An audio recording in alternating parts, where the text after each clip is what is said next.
Hello friends. तो लेकिन इसमें हमें ये भी देख लेना चाहिए कि आखिर में जो इतना बड़ा सल्तनत है तो इसकी फिर डिक्लाइन क्यों हो जाती है और इसकी समाप्ति क्यों हो जाती है, ये हमें देख लेना चाहिए इसमें थोड़ा सा। तो अब हमें यही देखना है इसमें कि कोई भी देखिए जैसे बड़ा साम्राज्य है तो उसके पूरी तरह से समाप्त होने में एक ही कारण नहीं होता है, उसमें बहुत सारे कारण होते हैं। सैनिक कारण तो होता ही है जिससे कि साम्राज्य बाद में हार जाता है, लेकिन उससे पहले भी बहुत सारे कारण रहते हैं जिससे कि सैनिक व्यवस्था कमजोर पड़ती है। उससे पहले आर्थिक व्यवस्था आप देखेंगे कमजोर होगी, तब जाके सैनिक व्यवस्था भी धीरे धीरे कमजोर हो जाती है। जो कि अलाउद्दीन खिलजी उतना रिफॉर्म करता है, इनका सैनिक स्ट्रेंथ को बनाए रखने के लिए मोहम्मद बिन तुगलक भी बहुत सारा रिफॉर्म करता है, लेकिन उसका रिफॉर्म जो रहता है वो असफल हो जाता है और फिर बाद में वो जाके चीजें लॉन्ग टर्म में पे करनी पड़ती है इनको और पूरी तरह से साम्राज्य डिक्लाइन हो जाता है। तो साम्राज्य बनना और टूटना ये हमेशा से चलते आ रहा है और वो चलेगा, वो आपको पता होनी चाहिए। तो अब हम इसमें यही कारण जो देख लेते हैं कि पूरी तरह से मतलब डिक्लाइन ऑफ दिल्ली सल्तनत, ये कारण हमें जान लेना चाहिए। तो पहला है कि स्वेच्छाचारी और जो निरंकुश शासन प्रणाली रहती है, अयोग्य सुल्तानों के समय सल्तनत का पतन जो है वो स्वाभाविक है। तो अब आपको समझना पड़ेगा पूरी तरह से जो कंट्रोल है इसमें दिल्ली सल्तनत में किसका है, सुल्तान सबसे ऊपर है। तो मतलब समझिए सुल्तान खलीफा के अंडर है, खलीफा के, लेकिन यहाँ पे खलीफा थोड़ी उतना देखने आ रहा है, निरंकुश शासक रहता है, खलीफा के अंडर ही रहे लेकिन निरंकुश है, जो चाहे लॉ वही बनाएगा। एग्जीक्यूटिव कार्य, लेजिस्लेचर कार्य और जो जुडिशरी कार्य है वो तीनों सुल्तान के पास रहता है और जितने भी इसके अधिकारी हैं उतना उनके पास पावर है नहीं। मेनली जो लास्ट में डिसीजन लेना है वो तो वो कौन लेगा, वो लेगा सीधे सुल्तान। और जैसे फिर अयोग्य सुल्तान आते हैं तो फैसला तो वो लेते हैं लेकिन फैसला अच्छा नहीं ले पाते हैं और फिर तुम्हें मतलब बाकियों की सुननी तो है नहीं, तो उस वजह से होता है कि ये प्रभाव पड़ता है फैसला पे और फैसला फिर आपको लॉन्ग टर्म में पे करना ही पड़ेगा, आपको पता होनी चाहिए। फैसला से ही मतलब समझिए जो चीजें हैं वो फ्यूचर डिसाइड होती है। तो इस वजह से निरंकुश शासक रहता है, मतलब इन्हीं के हाथ में टोटल चीजें कंट्रोल में रहती हैं और फिर गलत डिसीजन जब अयोग्य उत्तराधिकारी आते हैं तो लेते हैं, इस वजह से डिक्लाइन होता है धीरे धीरे। और दूसरा कारण आप देखेंगे कि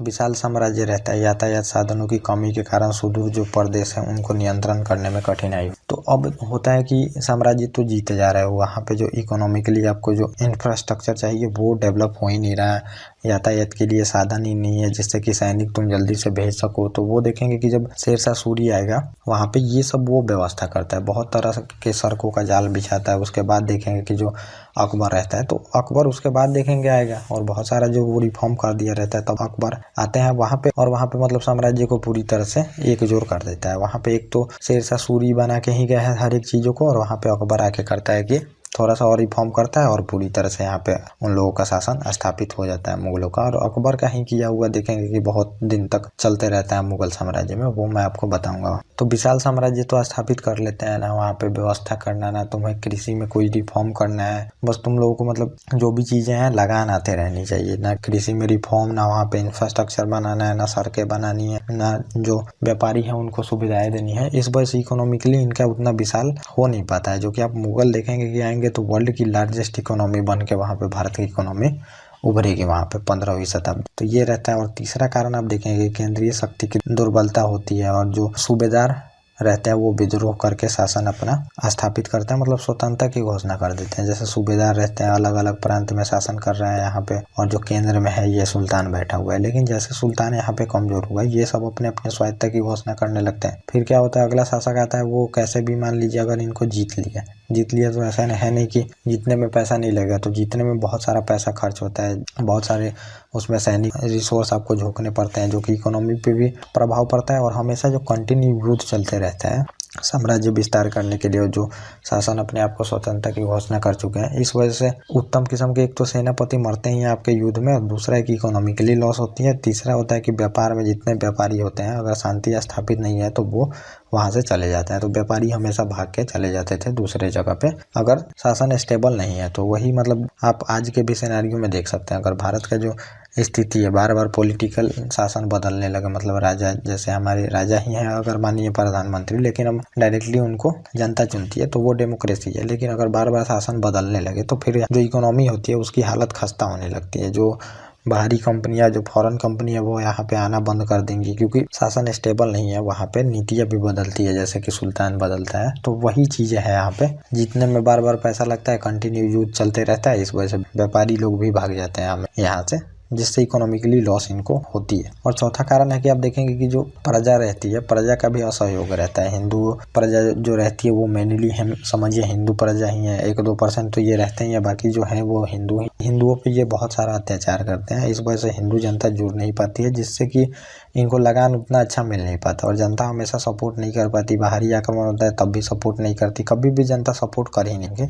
और बिना जनता के सपोर्ट के वहाँ पे साम्राज्य ज़्यादा दिन तक चलने वाला है नहीं। जैसे कि सरकार है, मान लीजिए पब्लिक सपोर्ट में नहीं है तो ज़्यादा दिन तक तुम शासन चला नहीं सकते, ये आपको समझना पड़ेगा। और उत्तराधिकारी के नियम का अभाव था, तो ये मुस्लिम हर एक जो शासन बनेंगे तो उसमें आप देखेंगे कि उत्तराधिकार के नियम का अभाव रहता है, जिसमें कि एक बार जैसे राजा मरा तो उसके जितने भी पुत्र हैं, पुत्र तो हैं ही, समझिए सेनापति है वो भी रेस में रहेगा, और सेनापति के साथ जो उसके भतीजे हैं, समझिए चाहे मतलब जो भी उसके परिवार के हैं, सब रेस में अपना लग जाते थे कि अगला सुल्तान कौन बनेगा। सब आपस में लड़ते रहते थे। इस वजह से होती थी कि साम्राज्य में एक तो शांति नहीं रह पाती थी, और फिर यहाँ पे फिर आपका इकोनॉमिकली लॉस हो रहा है, जो कि आपको सैनिक पे वो दिखेगा। जब इकोनॉमी अच्छी नहीं रहेगी तो वहाँ पे आप अच्छी सैनिक भी नहीं रख सकते हैं। जैसे कि आप आज अमेरिका को देखेंगे तो लगभग 800 बिलियन का उसका रक्षा बजट है, तो ऐसे थोड़ी ही रक्षा बजट बढ़ा लिया है उसका इकोनॉमी पे, मतलब समझिए वर्ल्ड की लार्जेस्ट इकोनॉमी है। आज देखेंगे चाइना दूसरे नंबर की लार्जेस्ट इकोनॉमी है, तो दूसरे नंबर की उसकी सैनिक स्ट्रेंथ भी है। तो वही होता है, जैसी इकोनॉमी होती है वैसा फिर सैनिक स्ट्रेंथ रहता है। तो ये उत्तराधिकारी के नियम की वजह से भी जो उत्तराधिकार का युद्ध होते रहता था, इससे इकोनॉमिकली लॉस बहुत ज़्यादा होता है। और अगला जो रहता है, ये दरबार में एकता का अभाव रहता है। अमीर देखेंगे और उलेमा हमेशा मतलब प्रभावित करते थे शासन। तो अमीर तो देख रहा है कि कितनी बार सल्तनत के शासकों को चेंज कराने में कितना बड़ा भूमिका निभाते हैं। उलेमा जो रहते हैं हमेशा इनका दबाव रहता है, कन्वर्जन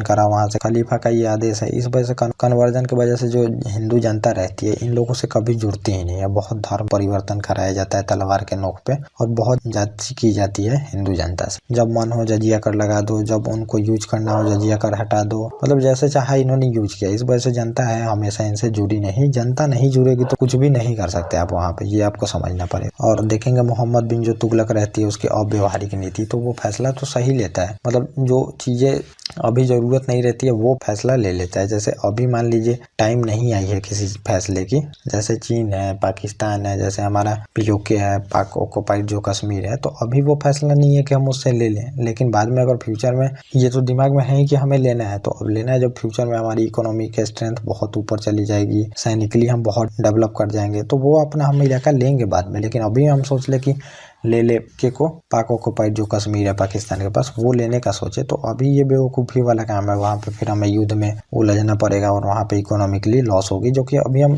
डेवलपिंग फेज में। एक बार हम डेवलप हो जाए तो जो चाहे वो करेंगे वहाँ पे, और ये सरकार जानती है, तो वो कैसे करना है वो उनको पता है। तो वही चीज़ें रहती है। वो फैसला तो बहुत सारी काम करता है, लेकिन फ्यूचर वाला फैसला जो रहता है वो पहले ही ले लेता है, चाहे उस टाइम उसकी ज़रूरत भी नहीं है तो फैसला ले लेता है। जो मोहम्मद बिन तुगलक देखेंगे तो दोआब क्षेत्र में कर बढ़ा देता है, तो वहाँ पे देखेंगे सूखा पड़ जाता है, सूखा पड़ता है तो फिर वहाँ पे जनता भाग के जंगलों में चली जाती है, उनके पास टैक्स देने के लिए पैसा ही नहीं रहता है। और दूसरी बात वहाँ पे देखेंगे ट्रांसऑक्सियाना वाला इलाका जीतना चाहता है, उसको भी जीतने में फिर 3 लाख सैनिकों को एडवांस में सैलरी दे देता है। सैनिक अपने में गुटबाजी करने लगते हैं। फिर खुरासान का अभियान के लिए भेजता है, जिसमें कि माना जाता है कि 1 लाख सैनिकों को भेजता है तो 10 ही सैनिक बच के आते हैं। खुरासान जो कि इसका तिब्बत का जीतने का प्लान रहता है वो भी फेल हो जाता है, और फिर दिल्ली से दौलताबाद या फिर देवगिरी राजधानी ले जाता है, जो कि इसका प्लान फेल हो जाता है। मतलब मिडिल में जाके देवगिरी बीच वाले इलाके से सोचता है कि हिंदुस्तान के पूरी तरह से बीच वाले इलाके में चला जाऊँ और उत्तर वाला भी इलाका कब्जे में रख सकूँ,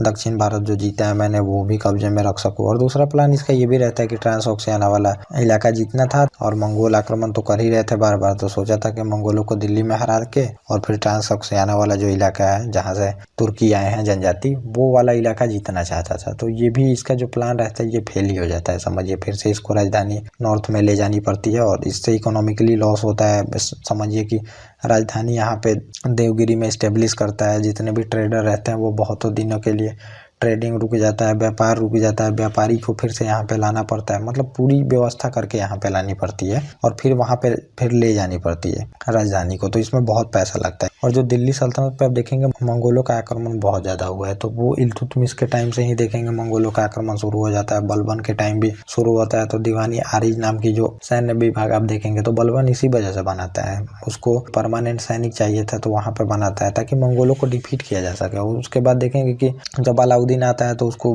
मतलब ज़्यादा उस टाइम पीक पे रहता है मंगोल आक्रमण, तो उसको सेना बनानी पड़ती है। और जो परमानेंट सेना करता है नगद सैलरी देने की व्यवस्था करता है। उसके बाद उसको करना पड़ता है कि मार्केट रिफॉर्म करना पड़ जाता है, क्योंकि उसके पास पैसा है ही नहीं, पैसा नहीं है और नगद सैलरी तुम दे रहे हो उसको, तो इस वजह से मार्केट रिफॉर्म करना पड़ता है। और उस टाइम भी बहुत जास्ती की जाती है जो नोबिलिटी मतलब जो जनता रहती है उस पर, तो उससे भी जनता नाखुश रहती है।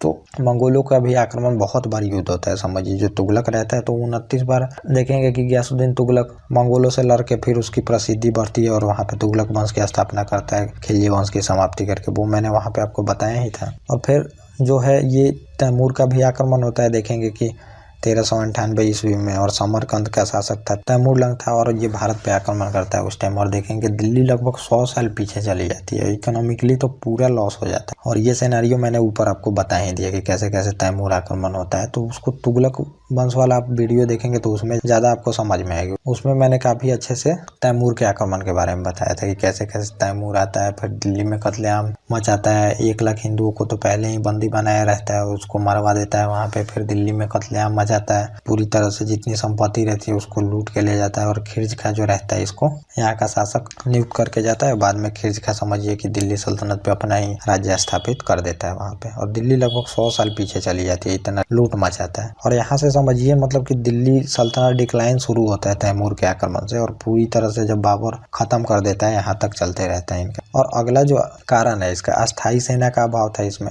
अस्थाई सेना मतलब कि परमानेंट सैनिक तो समझिए कि अलाउद्दीन खिलजी स्थापित करता है, लेकिन जो सैनिक रहती है आपको ये भी समझना पड़ेगा, वो इक्तदारों के अंडर में रहती है। हर एक इक्तदार अपना सैनिक रखता है, और ये जो सैनिक रहता है तो ये इक्तदार के प्रति लॉयल रहते हैं। कोई भी सैनिक सुल्तान के प्रति लॉयल नहीं रहता है। और ये इक्तदार समझिए बहुत करप्शन करते थे। 10,000 बोलते थे हम सैनिक रखे हुए हैं, लेकिन सैनिक एक्चुअल इनके पास 7,000 ही रहता था। जब सैनिक दिखाना होता था तो ये करते क्या थे कि एक इसमें 3,000 किसानों को भर लिए दिखाने टाइम में। किसानों को बोले कि चलो तुम्हें इतना पैसा दिया जाएगा, और फिर यहाँ पे जब खड़ा किए लाइन में तो 10,000 दिखा दिए सुल्तान को। और सैनिक कितनी है इनके पास? 7,000 है। युद्ध में सैनिक मान लीजिए 10,000 लाए तो टट्टुओं को भर लिए, किसी को भी सैनिक में भर लिए, वहाँ पे भर के फिर युद्ध में वो मरेंगे ही। वो युद्ध क्या करेंगे समझिए, जो सैनिक है ही नहीं वो युद्ध क्या करेगा। दूसरी बात है ये जो घोड़े भरते थे तो घोड़े की जगह पे आप देखेंगे कि खच्चरों को भर देते थे, और इनको एक लाइन में दिखाना होता था। जैसे कि कोई फील्ड है उसमें लाके इनको घोड़ों को दिखाना होता था, तो उसमें उत्तम किस्म के घोड़े नहीं भी हैं तो समझिए इक्तदार जो है ये सैलरी उत्तम किस्म के घोड़े की ले रहा है, लेकिन वहाँ पे सैलरी घोड़े जो निम्न किस्म के है उसको दिखा रहा है। खच्चरों को उसमें भर दिया है, कोई गधों को भर दिया है उसमें। तो ये व्यवस्था रहती है तो सैनिक में भी परमानेंट इनकी व्यवस्था रहती नहीं है। ज़्यादातर इक्विपमेंट सैनिकों को मिलती नहीं है। और यहाँ पे जैसे आते हैं समझिए ये तुर्की आते हैं तो ये क्यों यहाँ पे भारत में सफल होते हैं? क्योंकि इनके पास फास्ट मूविंग जो हॉर्स रहती है, इस वजह से ये सफल होते हैं। और यहाँ पे भारतीय सेना के पास क्या रहती है? हाथियाँ रहती है। गज सेना देखेंगे बहुत बड़े बड़े जो गज सेना रहती है, इस वजह से मतलब तुर्की ज़्यादातर सफल होते हैं, क्योंकि उनकी फास्ट सेना रहती है घोड़ों के वजह से। लेकिन ये यहाँ पे तुर्की जब आते हैं तो अब इनको किससे लड़ना है? भारतीयों से लड़ना है, राजपूतों से लड़ना है, और जो भी भारतीय शासक है। तो यहाँ पे सेना में क्या है? हाथियाँ है। तो ये लोग अपने सेना में भी हाथियाँ भरना शुरू करते हैं, और धीरे धीरे जो घोड़ों का महत्व रहता है वो कम हो जाता है, हाथियों का महत्व बढ़ जाता है। और फिर वही होगा जब तैमूरी फिर आएगा बाबर, तो वो घोड़े की वजह से फिर से जीतेगा इन लोगों से, क्योंकि अब इनकी सेना इंडियन सेना जैसी हो गई है, क्योंकि इनको इंडियन से लड़ना होता है। तो ये लोग भी हाथी अपने सेना में भर लेते हैं। और फिर जैसे आप देखेंगे कि इब्राहिम लोदी पालकी में बैठ के आता है, हाथी के ऊपर बैठ के आ रहा है, फिर उसको वहां पे मार दिया जाता है। तो हाथियों की वजह से फिर ये लोग यहाँ पे युद्ध हारते हैं, क्योंकि हाथी जो सेना है ये समझिए हाथी जिस सेना में बहुत स्लो सेना होगी, जो हॉर्स वाली सेना होगी वो फास्ट भागेगी। और इन लोगों के पास तोप वगैरह भी नहीं रहते हैं, जो कि देखिएगा बाबर तोप लेके आता है, और कुशल सेनापति उसके रहते ही हैं। और तुलुगमा युद्ध पद्धति का वहाँ पे यूज करता है। वो तुलुगमा युद्ध पद्धति होती है, बैलगाड़ी आगे लगा दिया जाता है यहाँ पे, और यहीं पे समझिए तोप आगे रखा जाता है। तोप आगे रखा जाएगा, बैलगाड़ी रहेगी, बैले आगे रहेंगे, और सेना जो है ये 4 भागों में बांट दिया जाता है। तुलुगमा युद्ध पद्धति आप देखेंगे तो 2 सेना आपके पीछे से आक्रमण करेगी इनको घेर के, और तीर कमान चलाने वाले यहाँ पे रहेंगे बीच में, और रास्ता बीच में बना दिया जाता है गली जैसा, इसमें से ये निकलेंगे। और ये जो मान लीजिए बीच में सेना लड़ रही है, बीच में निकलेंगे, और ये तीर कमान वाले जो सेना है ये निकलेंगे, इन पे तीर बरसाएंगे हाथियों पे, और यहीं पे पटाखा जैसा छोड़ा जाएगा। ये जो तोप खाना रहता है बारूद, तो जब आवाज़ करेगा तो ये हाथी रहेंगे, ये बिगड़ जाएंगे, और बिगड़ के जब ये अफरा तफरी मचाएंगे तो ये भी सेना आक्रमण कर देगी, ये भी कर देगी, ये भी कर देंगे, और ये जितनी भी सेना है ये खुल के आक्रमण करना शुरू कर देगी। तो ये तुगलकुमा